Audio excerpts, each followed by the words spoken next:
Hello friends, welcome to icon G K Adda and this is P के शर्मा। दोस्तों, जैसा कि आप लोगों को पता है कि हम लोग रेलवे एनटीपीसी का जनरल स्टडीज़ का प्रीवियस ईयर का पेपर देख रहे हैं। और दोस्तों, ये जो पेपर है आपका ये 9 जनवरी 2021 को हुआ था और शिफ्ट फर्स्ट का पेपर है। और दोस्तों, ये सेट नंबर 15 है। इसके पहले 14 सेट का वीडियो दोस्तों दिया जा चुका है, जाकर के उसे देख लीजिए और अपने जीके के स्कोर को बढ़ाइए ताकि आप सिलेक्शन ले सकें। और दोस्तों, जो लोग चैनल पे नए आए हुए हैं चैनल को सब्सक्राइब कर लें और वीडियो अच्छा लगता है तो इसे लाइक भी करें और शेयर भी करें ताकि ज़्यादा से ज़्यादा लोग इसका लाभ उठा सकें। ठीक है दोस्तों, हम आते हैं अपने पहले क्वेश्चन पे। हमारा पहला क्वेश्चन है दोस्तों कि आधुनिक आवर्त सारणी में तत्वों को ऊर्ध्वाधर स्तंभों में विन्यासित किया गया है। तो कितने ऊर्ध्वाधर स्तंभों में विन्यासित किया गया है आपसे ये पूछ रहा है। तो टोटल 18 ऊर्ध्वाधर स्तंभ हैं। और दोस्तों, एक चीज़ याद रखिएगा, आपका जो रेलवे का जोन है, रेलवे के जोन की भी जो संख्या है वो भी आपकी 18 है। तो ऐसे यहाँ से याद कर सकते हैं कि आवर्त सारणी में जो तत्वों का ऊर्ध्वाधर स्तंभ है विन्यास किया गया है, जो बांटा गया है, वो भी 18 है और आपके रेलवे का जोन भी जो है वो 18 है। अगला दोस्तों, तारे रात को आसमान में क्यों टिमटिमाते हैं? तो दोस्तों, तारे जो होते हैं वो नक्षत्र प्रकाश के वायुमंडलीय अपवर्तन के कारण। और दोस्तों, इसको सीधे सीधे पूछ सकता है, कभी कभी दिया रहता है कि अपवर्तन के कारण, तो बाकी ये नहीं दिया रहता और सीधे सीधे ये दिया रहता है कि तारे जो टिमटिमाते हैं उसका कारण होता है प्रकाश का अपवर्तन। अगला दोस्तों, राइबोसोम बनाते हैं। तो राइबोसोम क्या बनाते हैं? तो दोस्तों, ये प्रोटीन बनाते हैं। और दोस्तों, ये साइंस का काफ़ी पेट क्वेश्चन है, ये कई बार पूछा गया है कि राइबोसोम किसका उत्पादन करते हैं या क्या बनाते हैं? तो प्रोटीन का ये उत्पादन करते हैं या बनाते हैं। अगला दोस्तों, श्वसन प्रक्रिया में ग्लूकोज जैसे जटिल कार्बनिक यौगिक ऊर्जा प्रदान करने के लिए किसके रूप में टूट जाते हैं? तो दोस्तों, ये किसके रूप में टूट जाते हैं? एटीपी के रूप में टूट जाते हैं। जो ग्लूकोज होते हैं जब वो एटीपी में टूटते हैं तभी हमें ऊर्जा प्राप्त होती है और ये श्वसन प्रक्रिया के दौरान होता है। तो इस क्वेश्चन को अच्छे से समझ लेना और ये रिपीट करता है दोस्तों। अगला दोस्तों, दंत चिकित्सकों द्वारा मरीजों के दांतों के बड़े प्रतिबिंब देखने के लिए किस प्रकार के दर्पण का उपयोग किया जाता है? तो दोस्तों, अवतल दर्पण का उपयोग किया जाता है। और दोस्तों, ये वेरी इंपॉर्टेंट क्वेश्चन है, ये कई बार पूछा गया है। दोस्तों, जो लोग चैनल पर नया हुए चैनल को सब्सक्राइब कर लें। दोस्तों, वीडियो अच्छा लगता है तो इसे लाइक भी करें और शेयर भी करें ताकि ज़्यादा से ज़्यादा लोग इसका लाभ उठा सकें। अगला दोस्तों, पृथ्वी को सूर्य की पराबैंगनी विकिरण से कौन सुरक्षित करता है? तो दोस्तों, ओजोन गैस की जो लेयर पाई जाती है दोस्तों, ये समताप मंडल में। दोस्तों, एक चीज़ ये भी आपसे पूछता है कि ओजोन की जो परत पाई जाती है वायुमंडल में, ये कहाँ पे पाई जाती थी? ये समताप मंडल में पाई जाती है, समताप मंडल में। ये याद रखिएगा और ये कई बार पूछा गया है और ये इंपॉर्टेंट क्वेश्चन है।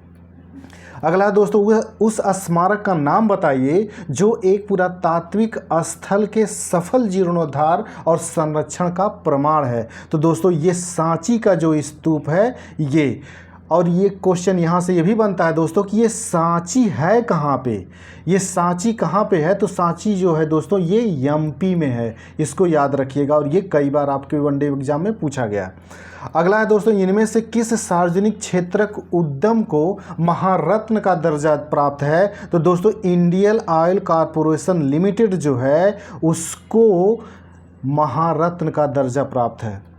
अगला दोस्तों, क्षेत्रफल की दृष्टि से विश्व का छठा सबसे बड़ा देश कौन सा है? तो दोस्तों, छठा जो सबसे बड़ा देश है वो ऑस्ट्रेलिया है। और दोस्तों, याद रखिएगा कि क्षेत्रफल के आधार पर भारत जो है ये 7वें स्थान पे आता है, यानी ऑस्ट्रेलिया के बाद ये आता है 7वें स्थान पे। और कई बार ये पूछा गया है कि विश्व के स्तर पर भारत का क्षेत्रफल में कौन सा स्थान है? तो 7वां है। और विश्व का सबसे बड़ा क्षेत्रफल वाला देश जो है दोस्तों वो आपका रूस है, याद रखिएगा। और भारत 7वें नंबर पे आता है और 6वें नंबर पे ऑस्ट्रेलिया आता है और 5वें नंबर पे ब्राज़ील आता है। तो ये पूरी वेरी वेरी इंपॉर्टेंट क्वेश्चन है, जितना भी फैक्ट मैं बताया इन्हें रट्टा मार जाइएगा।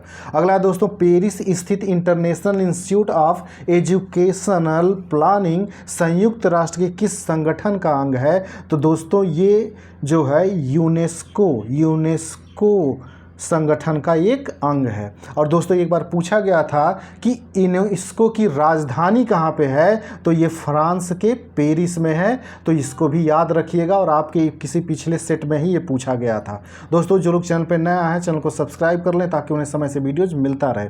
अगला दोस्तों, चिपको आंदोलन की तरह निम्नलिखित में से किसका लक्ष्य उत्तर कन्नड़ जिले में वनों की रक्षा करना था? तो दोस्तों जो एपिको आंदोलन था इसका भी यही था, वनों की रक्षा करना। और दोस्तों ये एपिको आंदोलन कहाँ पे हुआ था, किस राज्य में? तो ये कर्नाटक राज्य में हुआ था, एक बार ये भी पूछा गया था। और दोस्तों ये भी पूछता है कि इसका नेतृत्व किसने किया था? तो इसका नेतृत्व जो था वो पांडुरंग हेगड़े ने किया था।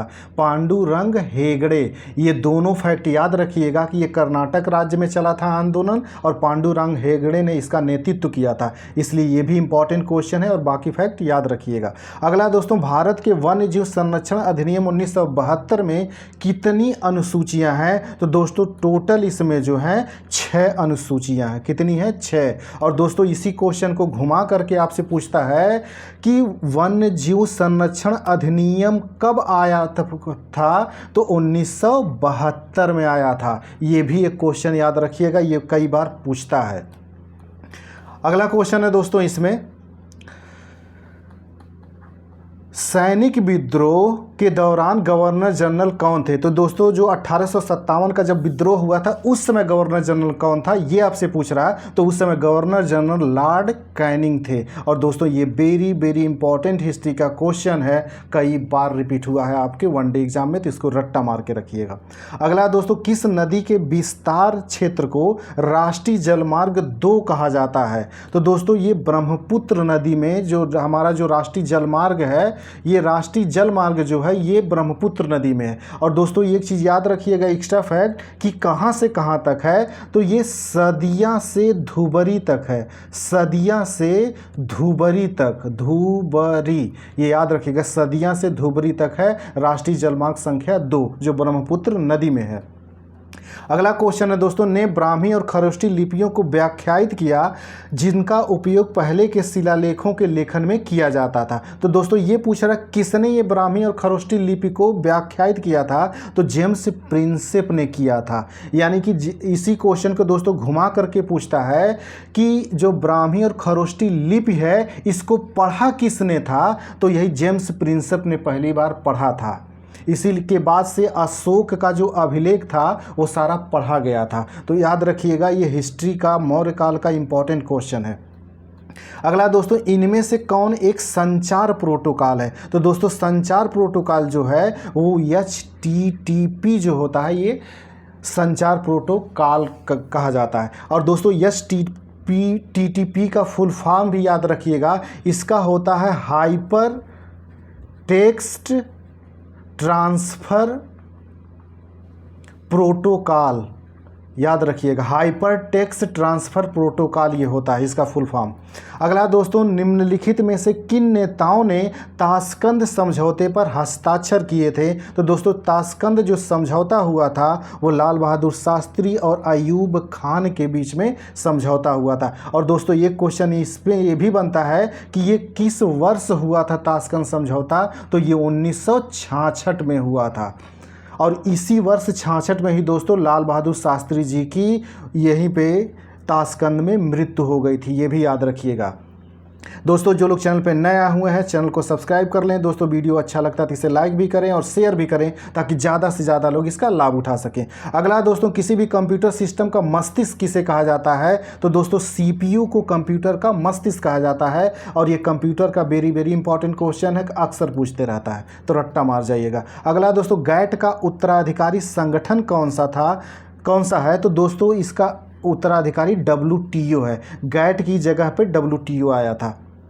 1995 में। ये भी याद रखिएगा दोस्तों, गैट कब WTO बना ये आपसे पूछता है तो 1995 में बना था। अगला दोस्तों, स्वतंत्रता के बाद दूसरी पंचवर्षीय योजना 1956-61 के दौरान जर्मनी के सहयोग से किस इस्पात संयंत्र की स्थापना की गई थी? तो दोस्तों जर्मनी के सहयोग से राउरकेला इस्पात संयंत्र की स्थापना की गई थी। और दोस्तों इसी क्वेश्चन में ही आपका एक क्वेश्चन है, उसको भी याद रखिएगा कि दूसरी पंचवर्षीय योजना का कार्यकाल कहाँ कितना से कितना है? तो 1956 से 1961 है, ये भी याद रखिएगा। और दूसरी पंचवर्षीय योजना में ही इसकी स्थापना की गई थी। ये दुर्गापुर, राउरकेला और भिलाई, ये तीनों जो है दोस्तों, दुर्गापुर, राउरकेला और भिलाई, ये तीनों द्वितीय पंचवर्षीय योजना के दौरान ही स्थापित किए गए थे, ये भी याद रखिएगा।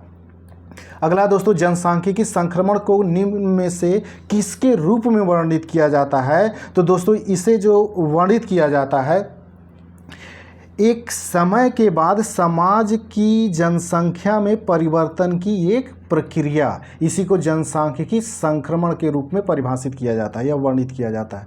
अगला दोस्तों, सूचना और संचार प्रौद्योगिकी ICT जो अभी RMSA के अधीन एकीकृत है, जो वर्ष कितने में लॉन्च किया गया था? तो दोस्तों ये वर्ष 2004 में लॉन्च किया गया था। अगला दोस्तों, ओपेक का मुख्यालय कहाँ स्थित है? तो दोस्तों ओपेक का मुख्यालय जो है ये वियना में स्थित है। और दोस्तों ये वियना क्या है? ये ऑस्ट्रिया देश की राजधानी है, याद रखिएगा। ऑस्ट्रिया देश की राजधानी वियना में ही ओपेक का मुख्यालय है। और जो ओपेक संगठन है दोस्तों, ये जो तेल निर्यातक देश हैं इनका अपना संगठन है। अगला दोस्तों, भारत की पहली मानव चलित अंतरिक्ष उड़ान का नाम क्या है? तो दोस्तों इसका गगनयान है। और दोस्तों ये इंपॉर्टेंट क्वेश्चन, इसको रट्टा मार के रखिएगा। दोस्तों जो लोग चैनल पर नया है चैनल को सब्सक्राइब कर लें ताकि उन्हें समय से वीडियोज मिलता रहे। अगला दोस्तों, कृत्रिम उर्वरक पहली बार किस शताब्दी के दौरान निर्मित किए गए थे? दोस्तों ये पूछ रहा किस शताब्दी के दौरान निर्मित किए गए थे? तो ये 19वीं शताब्दी के दौरान निर्मित किए गए थे। अगला है दोस्तों, पॉलिटिक्स ऑफ जुगाड़ द कोओलिशन हैंडबुक के लेखक कौन है? तो दोस्तों इसके जो लेखक हैं वो सबा नकवी हैं, सबा नकवी। अगला क्वेश्चन है दोस्तों, इनमें से भारत के किस वायसराय ने निर्वाचित स्थानीय सरकारी निकायों के सृजन की पहल की थी? दोस्तों इस क्वेश्चन को अच्छे से पढ़ लीजिएगा। ये कह रहा है स्थानीय सरकारी निकायों के सृजन यानी पंचायतों का सृजन उस समय किसने किया था? तो लॉर्ड रिपन ने किया था। और दोस्तों ये कई बार पूछा गया है तो इसको याद रखिएगा, ये वेरी वेरी इंपॉर्टेंट क्वेश्चन है। तो दोस्तों जो लोग चैनल पर नया है चैनल को सब्सक्राइब कर लें ताकि उन्हें समय से वीडियोज मिलता रहे। ठीक है दोस्तों, मिलते हैं अगले वीडियोज में, तब तक नमस्कार।